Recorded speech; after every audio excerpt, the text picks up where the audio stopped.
So you can do a lot of things and find out a lot of information. And most importantly, you can communicate or send signals directly to creation, the creative source, which is an infinite number of spirit forms just like ourselves, who we all have evolved to the point where they know how to create and run universes. And you sometimes will get answers back. What's the importance of this? This enables you to find truth for yourself. The ultimate learning system. If you have questions about yourself or life and you know the proper symbols and can open the doorways, these things are available to you. Well, imagine Billy, after sitting in the seat at 7 years old, all this comes back to him. All the language comes back to him so they can communicate with him. And then he steps outside of the craft and is sent back home. He's standing in a forest, 7 years old, out in Switzerland. Craft disappears. He goes back home. For the next few years, his education continues. They challenge him to remember things that have happened to him in his past and so forth, all about himself. So he has a very interesting childhood.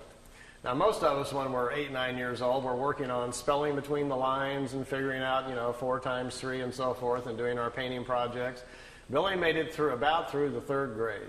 And at that point, one part of his mind was still learning math at the local school, and the other part of his mind is being crammed full of all these very high, sophisticated technical things that they want him to learn.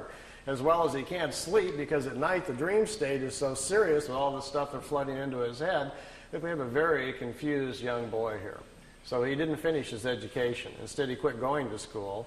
His parents weren't paying much attention, so Billy would leave the house in the morning, go out into the forest, be left alone, sit down in the forest by himself at 10 years old, go into his meditative state. The stuff would start flowing in. He got educated in the forest. Billy has not lived a life at all like the rest of us.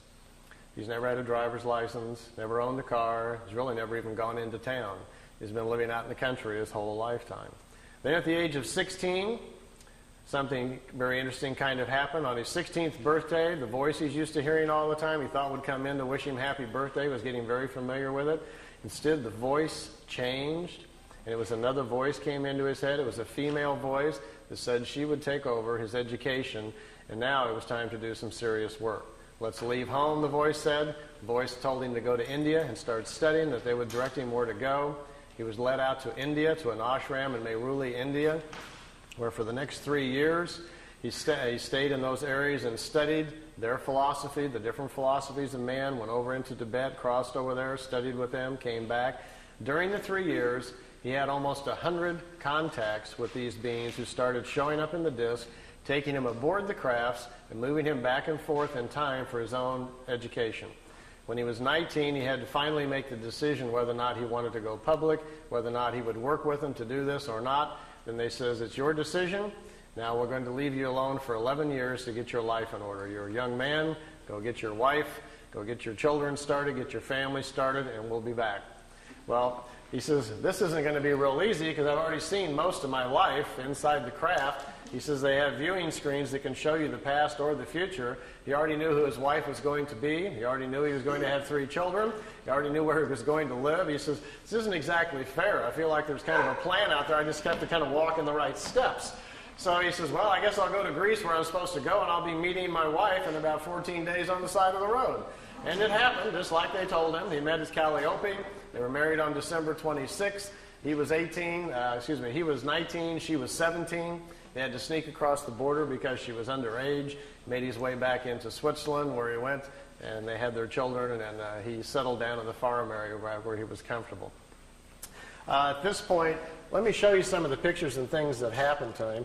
I know some of you have seen many of the pictures before, but I can see on some faces you haven't. We'll go through those rather quickly and show you some because they're always kind of exciting to see some of the pictures. I've got the slide tray going, and I'm on a leash here. Maybe someone could help me start the slide projector. And I think we'll have to slide a little bit this way now, so it'll go by this gentleman. You got room to come to it if you want. All right, well, let's see what happens to us here if we can get an image going here. Do we have any control over lights here? All right, light control. And let's see if we get a nice image here or where we're at.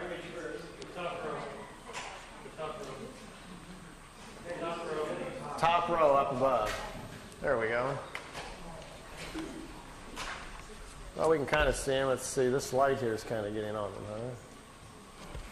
How about if I kind of like this? Can we see okay? Now imagine if your young childhood has been like this and you've been in India and you come back to Switzerland where the rest of us in our normal life are, just getting our jobs and going to college, and instead you hear the voice in your head again. It says it's time to come out and start the meetings again, and the voice tells you to bring your camera this time, we're going public. And you go out to the location they direct you to, this thing flies in, and this is a shot from I think his second or third contact. We're January 1975, out in the middle of the forest area, about an hour east of Zurich, Switzerland, and this dish shows up. Here's one of the older pictures taken in India back in 1956. Mehruli. He's only 19 years old, and they're picking him up in this disc and trying to educate him. This is his home where he lives now in Schmidruti, Switzerland. It's about 7,000 feet up in the hills. I took these. I stayed there for several months in the summer. Every night after dinner, I like to climb up on top of this hill because it's so pretty and just look out over the valley. I found, I kind of lost count, over 15 people in the area and who live there who have seen the disc, seen them come in by accident. So found 3 people who've driven Billy out to the contacts, watched the crafts come in and pick him up. And then one night I got to see them myself. I asked Billy if I could see them, and they came by and let me watch. I got to go out in front of the house and stand there with him and watch the disc come in and float over the house. So it's pretty spectacular when you actually see them. Here's one of the few pictures we have of it on the ground. Most of the contacts were during the daytime. They were going on almost on a weekly basis. Billy would get this familiar cooling sensation. He'd hear the voice in his head telling him where to go. He'd go out to the area that they'd chosen. And many times they would set the craft down on the ground like you're looking at here. They'd get out of the ship, sit down and chat. I think, to me, one of my most memorable memories of him telling me about the contacts was at the first meeting on January 75. A lady stepped out of one of these crafts, came over and sat down. They talked for an hour and 20 minutes underneath the tree. And Billy asked the lady, says, "Who are you?" She says, "Well, my name, you can call me, the name that I chose for myself is Semyazi." And he says, "Semyazi, how do you spell that, or what does it mean? Is that a family name?" She says, "No, we don't have family names like you do. We don't pass the names on like you do. We've quit doing that. Instead, we've evolved to a point spiritually where we are more in touch with who we are as a spirit. We understand our incarnation cycles better. So we choose names which the name identifies the path of discovery we are on and the type of education we're working on during this lifetime. And in our language, the sound, Semyazi with a Z, means a woman with half the knowledge of nature. And that's her study. She's trying to solve more of the equations about nature in relationship to man."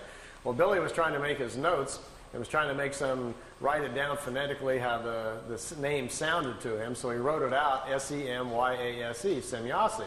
So all of his notes, that's what he always called her, but that's how she called herself. She said on that first meeting that they've been watching this for quite a period of time. Their race is quite old. They are descendants of people from the constellation Lyra.